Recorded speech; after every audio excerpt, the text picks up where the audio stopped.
নমস্কার বন্ধুরা, কেমন আছেন আপনারা? আশা করি ভালো আছেন, ভালো থাকবেন। আমিও খুব ভালো আছি। বন্ধুরা, আমি এসেছি আমার বাপের বাড়ির গ্রাম, আমার ভালোবাসার গ্রাম, আমার স্বপ্নের গ্রাম। আমি আমার বাপের বাড়িকে খুব ভালোবাসি। আমাদের গ্রাম খুব সুন্দর। আমার বিয়ে হয়েছে একটু আমার বাপের বাড়ি থেকে একটু দূরে, ১ ঘন্টার মতো রাস্তা। কিন্তু আমি আমার বাপের বাড়িকে আমি বেশি ভালোবাসি। আমি এখানে নদীর ধার চলে এসেছি বন্ধুরা। এখানে একদম গ্রামের বাইরের দিকে নদীর ধার, আমাদের বাবলা নদী।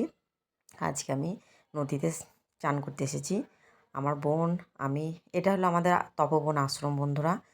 এখানে আসলে একদম মন প্রাণ একদম ফুরফুরা হয়ে যায়, কি বলবো। আর এই নদীর জল কলকলে একদম টলটল করছে নদীর জল, কাঁচ। আর ওই নদীর ওপারে, এটা বাবলা নদী। নদীর ওপারে ওটা একটা গ্রাম। ওখানে ঘোষেরা বাস করে ওখানে। আর আমরা আজকে নদীর ধারে আসলাম চান করতে বন্ধুরা। এত সুন্দর লাগছে, কি বলবো। এখানে আসলে মন সত্যিই ভালো হয়ে যায়। এখানে সব চান